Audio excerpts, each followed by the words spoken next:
کہاں ہے لوٹ آئے ماں میری، دیکھ لے دنیا ہے اب ویران میری۔ تسبیح ہے حضرت زہرا سلام اللہ علیہا۔ ویسے اس تسبیح کو تسبیح زہرا سلام اللہ علیہا کیوں کہا جاتا ہے؟ جب دعا کے لیے ہاتھ اٹھاتی تھی تو با ایمان مردوں اور با ایمان عورتوں کے لیے دعائیں کیا کرتی تھی۔ رسول اللہ صلی اللہ علیہ وآلہ وسلم نے تسبیح تجویز کی۔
نبی مکرم صلی اللہ علیہ وآلہ وسلم کے آخری ایام تھے۔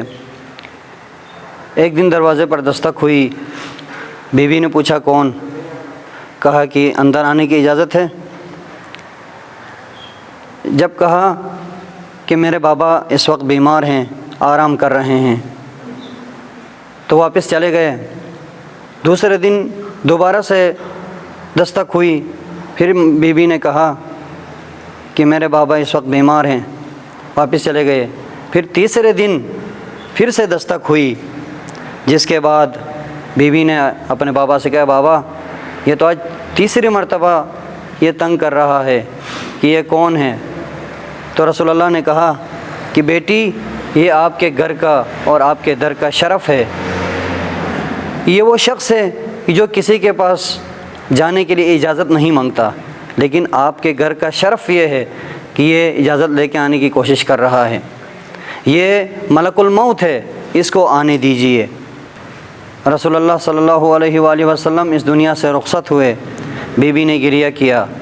رسول اللہ کی تجہیز و تکفین ہوئی۔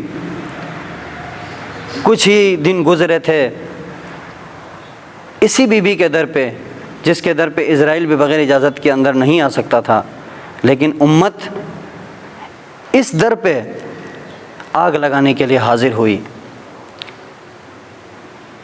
کہتی ہے کہ علی کو بھیج ورنہ ہم دروازے کو آگ لگا دیں گے، ہم اندر آ جائیں گے۔ کہنے لگی بی بی نے کہ بغیر اجازت کے آپ کیسے آ سکتے ہیں؟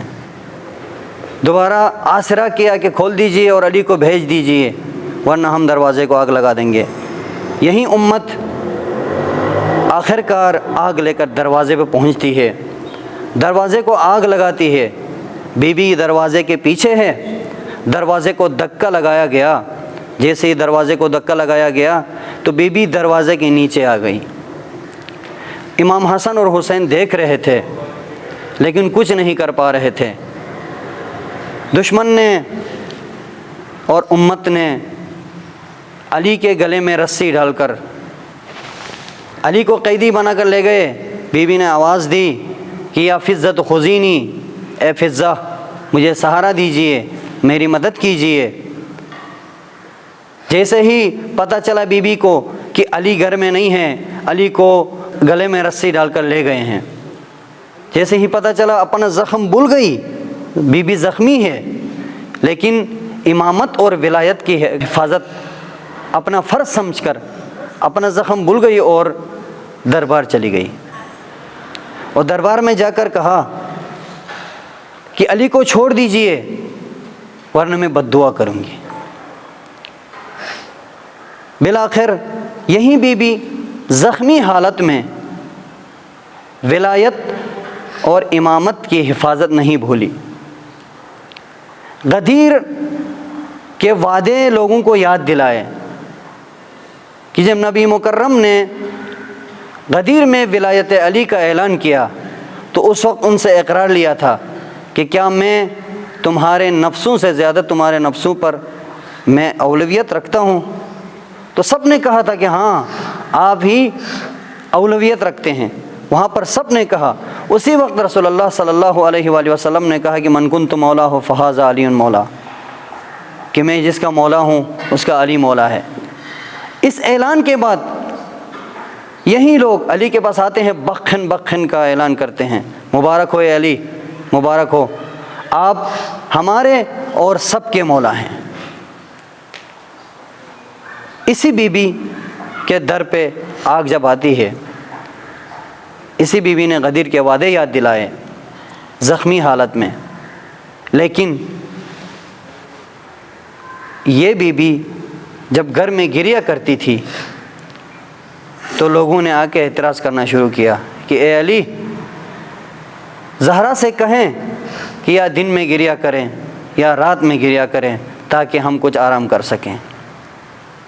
بالآخر علی نے ایک دور افتادہ جگہ پر بیت الحزن بنایا بی بی کے لیے تاکہ بی بی وہاں جا کر گریا کرے۔ بی بی ام سلمہ سے مروی ہے کہ ایک دن بی بی زہرا نے کہا کہ اماں جان، اگر تسبیح کی آواز آئے تو سمجھ جانا میں زندہ ہوں، اگر تسبیح کی آواز بند ہو جائے تو سمجھ جانا میں اس دنیا سے رخصت ہو چکی ہوں۔ یہ کہہ کر حسنین علیہ السلام کو تیار کیا، دونوں کو تیار کر کے عمامے پہنا کے اپنے بابا کے قبر پر بھیج دیا، جاؤ بچوں اپنے نانا کے قبر پر جا کر میرے لیے دعا کیجیے۔